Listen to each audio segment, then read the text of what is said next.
All right, guys, so something a little bit different. I just wanted to show you what mobility exercises that I do. This is kind of like a whole flow routine, whatever you want to call it. I learned a lot of these moves just over the years through different people and different like yoga practitioners. So this is a great one to do, especially for that upper body, upper back. Trying to work on isolating that upper back. Right here, these back and forth, you'll see I'm in a kneeling position, mostly for the camera to see me, but also to isolate the upper body. When I'm standing, I sometimes move around my hips instead of rocking around on the ribs. And you'll see here, I really try to keep my arms as straight as I can, not dipping too low. You'll definitely find some weaker spots or areas you don't have control of here when you're trying to rock around the rib cage. So definitely want to try. This whole workout in general is going to be a tad abbreviated. I would usually spend a little bit more time at every single one, but I just wanted you to see this and have it not be over an hour long. These ones right here are something I learned from Move You. The teacher, Andrew, was really great. Something I still have to work on, the scap scoop, really over-rounding at the shoulder, rotating back, kind of pushing your armpit forward. And then when you bring your arm forward, trying to tuck and pull that shoulder blade down and in. Totally recommend checking out his page for more of this information. He talks about the scap scoop constantly for a good scapular control, trying to keep your ribs down the whole time. You can do this one standing or seated as well. Totally recommend doing this seated on like a box, bench, or chair. And going slow. Something I used to do is really rush these. Now we're just rotating that elbow. Ton of work and ton of impact on those elbows, and I have some elbow issues for sure. Definitely good to take care of that mobility and strengthen triceps, strengthen those brachioradialis, strengthen the brachialis, and take care of those wrists because you only get 2 of them.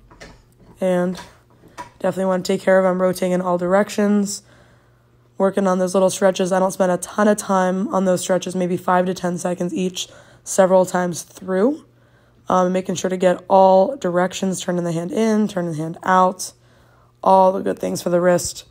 Definitely learned a lot of these things from Dr. Joe, who's on YouTube. Taught me a ton of stretching, flexibility, and just like relief exercises in general. She's super cool and tends to have a dog in her video, which is an added bonus. Little stretches here. This one I learned from Daniel from Fitness FAQs. My dude, he's a calisthenics athlete, so a ton of wrist work in calisthenics, and something I totally love to do, and I'm not incredibly good at quite yet. So those little actions, scooping, making sure you can get every single finger turned in, turned out, good grip strength. You need that in all your hand, not just in the palm of your hand, but good grip around the bar for deadlifts and things like that. Scapular rotations, a great one to do. I've been through the prehab program a couple of times for shoulders, and these scap clocks are included in there, trying to get that full rotation of the shoulders.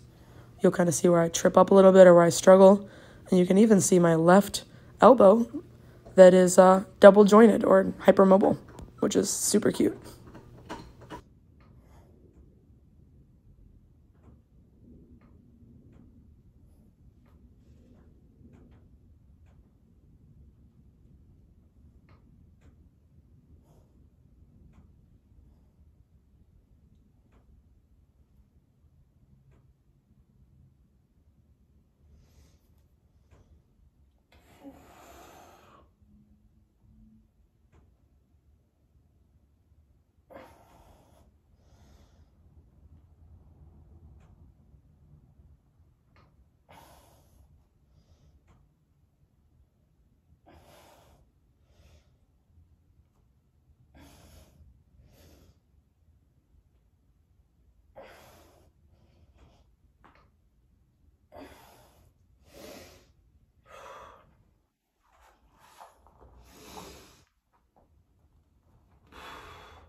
So I don't want to talk through this whole thing. I'll just let you watch it and kind of participate as you need.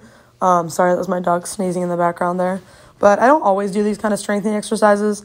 I just noticed some wrist stability things recently, and this is a great one, that upside down, bottoms up kettlebell. Lifting, presses, just holding it 90 degrees, externally rotating, internally rotating. Great to do this for time and or for reps. So this is also a really good thing to do pre-workout or on your off days when you're working on strengthening your wrist. Definitely something you need to work on a little bit more. And this kind of movement reminds me a lot of the importance of things like a Turkish get-up. If you've never seen a Turkish get-up, I can post a video of what that looks like soon. But you can definitely find really good resources online as well for a perfect Turkish get-up. Next work, we got band stuff. Again, not stuff I always do on mobility days, but testing out some strength there, some rotation, a little bit of flexibility there, and just reach in, trying to get a little stretch in the lats all the way down through those obliques and including my serratus. Some presses. This is something that was also in a shoulder mobility program. These kind of raises and presses you can also do against a wall. Strengthen your shoulders. And here's some different exercises there, so go check them out. I'm going to do some YTA raises. What's important in this section is going to be the rotation of my palm. So going from palms up in that Y, and then eventually palms facing each other, T, A, and then eventually palms facing totally down. I'm just moving at a little bit faster pace for the video, but I would tend to do anywhere from 10 to 15 reps per exercise. And if you're looking for something to help you out in your warm-up before a back day or before a shoulder day or before upper body period, this is a really great one to do. Also in a high plank position, strengthening your shoulders, strengthening that grip on the ground. Super important to have a good grip on the ground and a push-up. And I can even do these with just scap push-ups on your knees or scap push-ups on your feet.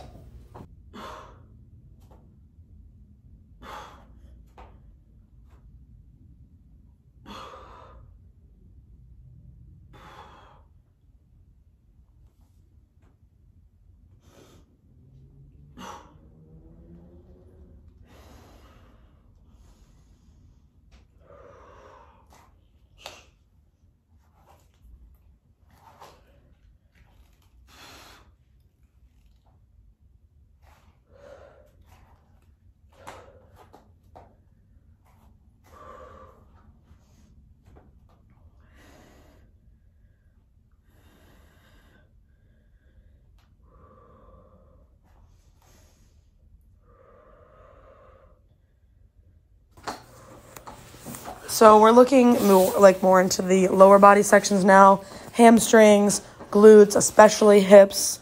Just do a couple of these rotations here. I think a lot of people call these just a kettlebell drag. You can do this with a plate as well in a low plank for a lot more power. But what I was really just trying to do is create a tiny bit of rotation, a little bit of core work, core stability before I start getting into more down dog plank positions.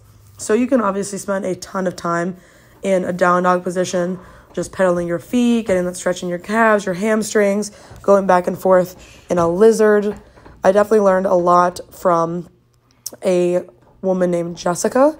She has an awesome page on YouTube, and I did her yoga for splits for a long time. I did 30 days straight, actually, working on exercises to get that hamstring flexibility, strength in that position, definitely getting comfortable there. As well as I'm a subscriber of the Ready State program. I also have his book, Dr. Kelly Starrett. He's the best. Just did his squat challenge, which spent a lot of time on hip flexibility, working around the hips. Definitely a great program to check out. And the squat mobility challenge is totally free. So you'll see I kind of noodle around here, working in different rotations. Definitely stuff to experiment with. If you struggle with squat depth, if you struggle with hip mobility, if you're an Olympic weightlifter, great things to work in is this half kneel position and a lunge position, all that good stuff.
And what you may notice through this whole thing is that I do like to pause at different places where I feel tight. So in this case, my lats. And you get a 2-for-1 in that child's pose. But I do like my mobility, flexibility workouts to also be a great strength workout too. Strengthening areas that are weaker, like my glute medius. I might do some band work in between.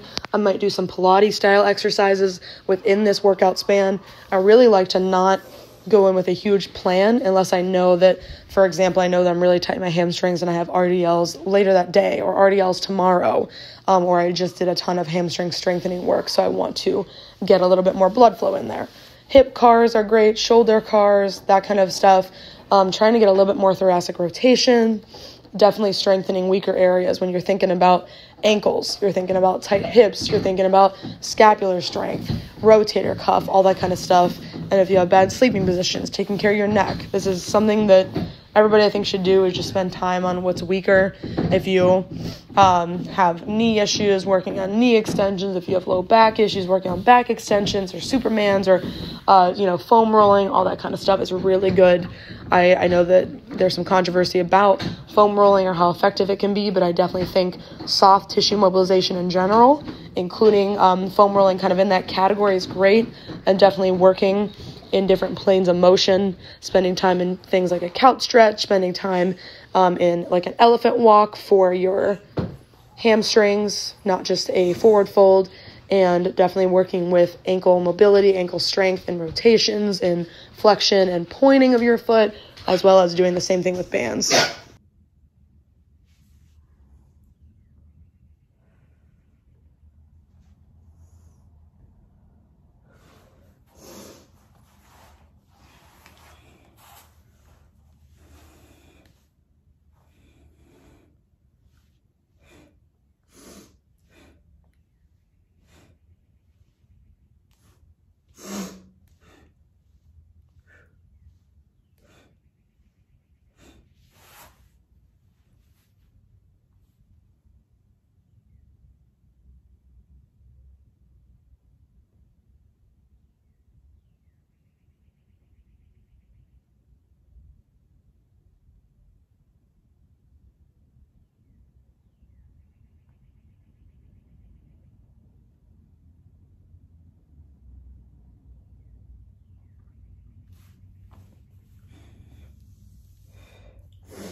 right, here we move on to one hip flexor strengthening exercise. I will do a little gentle stretch after. This one is great because you can scale it to you. So if you have your feet a little bit wider, it's going to be a little bit more work on the hips. If you want to spend more time in that extension, you totally can, 3 to 5 seconds.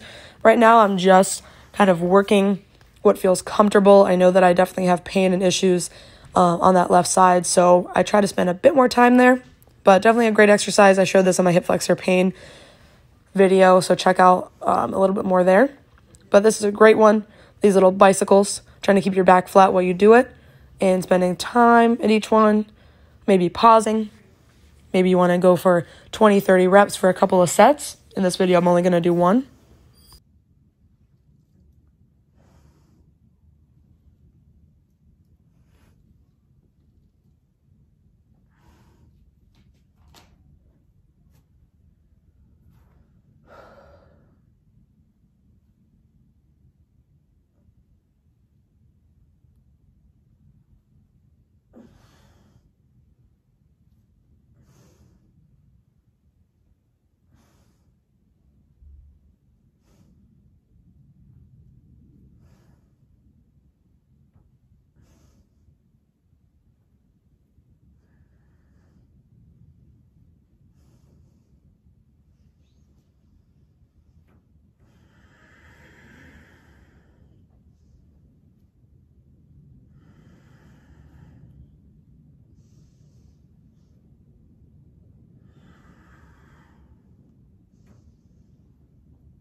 And as we wrap up these little dead bugs here, you can also do this with a stability ball. I'm going to move on to my favorite. This is from Bob and Brad. They taught me a lot about hip flexors and hip pain. 90 seconds, holding, pulling that knee into the chest, trying to keep a really good pull every single rep or every single breath. I don't really think about the 90 seconds. I try to do 10 really deep breaths with a 4 to 5 second inhale, a hold, 4 to 5 second exhale. So you end up getting 90 seconds or more. This is something I try to hit at least 3 times a day for my hip flexors, 90 seconds per leg or more, guys. It's a great one, pretty gentle, and you feel the results pretty much instantly.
All right, and then here is my favorite position. This is what I end every single mobility workout with, and I tend to actually do this at the end of a lot of my workouts. This one is just holding a squat. After my squat mobility challenge, that 14-day challenge I did through the ready state, I really wanted to keep up with it, and I haven't done as well with it as I would like. So it's definitely something to get back into. It's something I